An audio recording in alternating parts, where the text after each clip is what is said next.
क्या आप जानते हैं कि दुनिया की सबसे बड़ी हीरे की चोरी सिर्फ 20 मिनट में हुई थी? बेल्जियम के शहर ईंटविरप में वाक़ डायमंड सेंटर को दुनिया का सबसे महफूज खजाना समझा जाता था। यहाँ 10 करोड़ डॉलर के हीरे महफूज थे, लेकिन लियोनार्डो नोतारबार्टोलो नामी एक अतालवी ने 4 साल तक मंसूबा बनाया।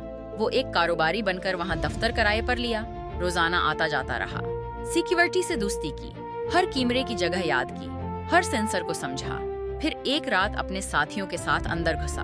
उन्होंने हीयर स्प्रे से कैमरे को अंधा किया, तेज रोशनी से सेंसर को बेकार किया, मैग्नेट से अलार्म बंद किया, खजाने को खोला और करोड़ों के हीरे चुरा लिए।